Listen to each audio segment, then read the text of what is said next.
L'actualité reste dominée par le processus électoral en République démocratique du Congo. Madame, Monsieur, bonsoir et bienvenue à cette édition du journal sur Héros Africa TV.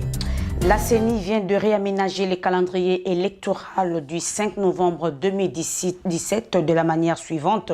6 janvier, annonce de résultats provisoires des élections présidentielles. 15 janvier 2019, publication des résultats définitifs. 18 janvier 2019, prestation de serment du président de la République élu. Toujours dans la même décision, la CENI a décidé que les élections n'auront pas lieu dans les circonscriptions suivantes. Béniville, Butemboville dans la province du Nord Kivu et Yumbi dans la province de Mai-Ndombe. Dans les circonscriptions ci-dessus, les élections directes sont programmées au mois de mars 2019 et feront l'objet d'un calendrier spécifique. Mercredi 26 décembre 2018, la CENI, Commission électorale nationale indépendante de la République démocratique du Congo, a décidé d'exclure de la présidentielle du 30 décembre 2018 les circonscriptions de Béni, Butembo et Yumbi. 2 ans après la fin du deuxième et dernier mandat de Joseph Kabila, cette décision ne manquera pas de soulever des vagues et dans la population et dans l'opposition. Voici déjà une réaction à chaud du député Juvenal Monoubo, élu de Walikale. Allô, c'est M. Juvenal Monoubo. Oui, c'est M. Juvenal Monoubo. Quelle est votre première réaction par rapport à cette décision de la CENI? C'est la désolation. Je suis désolé, pourquoi? Parce que ce n'est pas aujourd'hui qu'on sait qu'il y a Ebola à Béni. Ebola, ça fait déjà plusieurs mois. Et préparer les élections, gouverner, c'est prévoir. On aurait dû prévoir tout ça. Et puis la campagne électorale s'est déroulée dans cette même zone sans problème. Alors lorsque la campagne électorale s'est déroulée sans problème, comment est-ce que les élections, comment est-ce qu'on doit avoir des craintes par rapport aux élections? Et pourtant, la campagne, l'enrôlement, la campagne, tout ça, ça s'est bien déroulé. Nous pensons que c'est une manœuvre, c'est une sorte de stratagème, c'est un stratagème pour éviter que les élections s'organisent là-bas. Parce que nous savons que c'est un terrain propice à l'opposition. L'opposition est très populaire là-bas. On a vu comment, quand les candidats de l'opposition à la présidentielle sont arrivés au Nord Kivu, on a vu comment est-ce qu'ils ont été accueillis. Le Nord Kivu est pro-opposition, tout comme l'Est du Congo. Ok, bien. Une autre question. Vous pensez que s'ils ont pris cette décision, c'est pour pousser l'opposition à la faute ou pas? Oui, mais en fait, ils cherchent des prétextes pour reporter les élections dans l'ensemble du territoire national. Ils cherchent peut-être à ce qu'il y ait un soulèvement, à supposer qu'il y ait un soulèvement dans la zone de Béni-Butembo.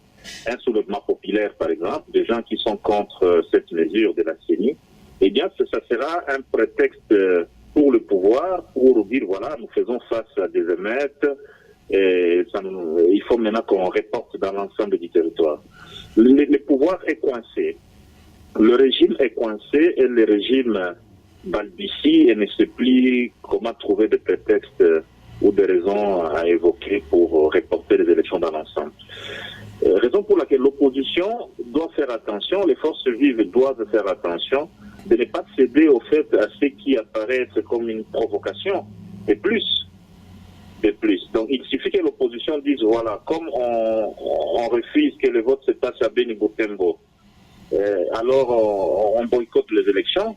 Si nous boycottons les élections, ou si nous nous soulevons, et là nous donnons du grain à moudre au pouvoir. Donc nous devons faire attention. Ils vont multiplier des prétextes. Peut-être ce soir ou demain, il y aura d'autres prétextes.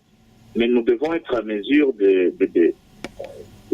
gérer tous ces prétextes-là, donc de ne pas tomber dans les pièges qu'on nous tend et d'arriver aux élections. Ça ne sera pas des élections parfaites, nous le savons bien, mais nous devons aussi faire attention de ne pas tomber dans les pièges de ces régimes. Bon, une dernière question. Est-ce que vous avez les toutes dernières nouvelles de la réaction de la population dans les circonscriptions concernées? Je sais qu'il y a eu une agitation, un soulèvement, je veux dire, à Goma. Je suis en train d'appeler pour avoir beaucoup plus d'informations. La police est intervenue. Mais il y a vraiment des mécontentements. Et là, c'est à Goma, à Béni Butembo sûrement que ça bouillonne. On n'a pas, je pense qu'à la fin de la journée ou demain, on aura un peu plus d'informations. Mais le mécontentement est général ici. Le ras-le-bol est vraiment général, l'inquiétude est générale. Mais moi, ce que je dis aux uns et aux autres, c'est vrai, on est inquiets, nous sommes tous désolés, mais ne donnons pas l'occasion au pouvoir de trouver des raisons pour reporter les élections dans l'ensemble du territoire. Parce qu'ils sont en mesure de le faire. Ils peuvent à un moment donné dire, voilà, comme les gens se soulèvent, alors nous reportons dans l'ensemble du territoire. Alors il faut éviter de leur donner des brèches. Ils sont coincés et il faut les coincer dans les urnes. Le RCD Kamel de Mboussa Niamouissi déclare ces reports partiels. C'est une décision politique. L'UDPS compatit avec les électeurs de Béni, Butembo et Yumbi. Et enfin, la conférence épiscopale nationale du Congo par la bouche de son secrétaire général, l'abbé Chollet. C'est une décision très grave. Il ajoute pourquoi on n'a pas interdit la campagne au cours de laquelle les gens étaient beaucoup plus exposés et de conclure il y a quelque part un agenda caché. Comment l'exclusion de Béni, Butembo et Yumbi des élections a-t-elle été accueillie à l'étranger? Euro-Africa TV a promené son micro au quartier Matongué de Bruxelles. Bonjour madame. Bonjour monsieur. Vous êtes congolaise? Je suis congolaise. Et vous suivez régulièrement l'actualité au pays? Oui. Hier, avant-hier, ils ont décidé qu'il y aurait des élections, mais pas à Béni. Qu'est-ce que vous en pensez? Ça doit se faire les élections. Dans toutes, les provinces du Congo, les élections doivent se faire. Mais s'ils ne font pas à Béni, on fait quoi les dimanches? On manifeste, on doit montrer qu'on est mécontent, qu'on n'est pas content parce que ça ne peut pas durer. On est devenus, des esclaves de monsieur Kabila, de l'Europe, de l'Amérique, de tous ceux qui viennent puiser au Congo. Et on est sacrifiés à cause de nos richesses. Alors tout cela doit un jour cesser. Et d'après vous, pourquoi ils ne veulent pas organiser à Béni? Sûrement qu'il y a de leurs raisons. Ils ont des raisons de penser que ça ne doit pas, raison politique, de manipulation, de choses comme ça. Hein? Un dernier mot pour le peuple congolais? Courage, le peuple congolais. On va y arriver, mais il faut avoir beaucoup de courage. Vous suivez l'actualité en Afrique et spécialement en RD Congo? Je suis l'actualité africaine, pas spécialement RD Congo, mais l'actualité en général, tout comme de par le monde entier, quoi. On a besoin d'être informé, voilà. Oui, à RD Congo, il y aura des élections le dimanche 30 décembre 2018, mais la commission électorale du pays a décidé que dans certaines villes, il n'y ait pas des élections. Que pensez-vous de cela? Qu'est-ce que j'en pense? La commission électorale doit certainement avoir les raisons pour lesquelles elle a décidé ainsi, mais je pense que si on regarde ça de façon un peu plus concrète, peut-être soit les reporter carrément, parce que les faire de façon partielle, ici, on les fait, là, on ne les fait pas. Ça, de mon humble point de vue, je pense que ça peut faire un peu désordre. Déjà que dans nos pays en Afrique, l'organisation des élections, c'est toujours quelque chose de très, très délicat parce qu'on n'est pas toujours outillé à 100% pour le faire. On a besoin de l'aide qui vient des puissances internationales. Donc, si déjà il faut les faire en dents de scie, je pense que c'est un peu compliqué. Déjà, il y a eu beaucoup de choses qui ont émaillé ces élections. On a suivi, il y a le matériel de vote qui a été brûlé. On parle des machines à voter. Je ne sais pas si en Afrique, on est assez outillé pour utiliser les machines à voter. Donc, voilà. Mais si la commission électorale décide que les élections vont se faire dans certaines localités et pas dans d'autres, je pense qu'elle a certainement ses raisons. Et voilà. Il faut peut-être juste lui accorder le bénéfice du doute. Voilà. Okay, merci madame. Je vous remercie. Bonne journée. Vous suivez l'actualité à RD Congo ces jours-ci? De temps en temps, oui, quand même. Ouais. Et la commission électorale nationale a décidé qu'il y ait des élections le 30 mai, en disant que dans certaines villes, il n'y aurait pas des élections pour des raisons diverses, entre autres Ebola et des conflits. Qu'est-ce que vous en pensez? Ouais, je trouve que qu'ils cherchent que des prétextes. Déjà, ils ont retardé de 2 ans, et puis maintenant, les machines électorales, c'était pas bien, et puis ils ont incendié, et puis ils ont fait ça, donc je sais pas. Alors, il serait temps quand même qu'il fasse ces élections quand même. Le 30, en fait, ils décident de réorganiser. Si la population devrait aller quand même aux élections ou bien entrer dans leur jeu. Il faut y aller. Il faut y aller. Il est temps, vraiment, il faut y aller. Et désigner le candidat qu'il faut, quoi. Ouais, il faut en finir avec ça parce que ça fait des années que ça ne va pas. Hein. Donc, il faut y aller. Bonjour, madame. Oui, bonjour. Le 30 décembre 2018, il est prévu des élections en République démocratique du Congo, mais la Commission électorale indépendante nationale a décidé que dans certaines villes, il n'y ait pas des élections comme Beni. Qu'est-ce que vous en pensez? Mais non, il faut que ça fasse. Hein. Pourquoi pas? Parce que même il y a des guerres, c'est partout qu'il y a des guerres. Hein. C'est elle-même qui est en train de provoquer les guerres là. Alors, nous, on espère que l'élection, ça va passer.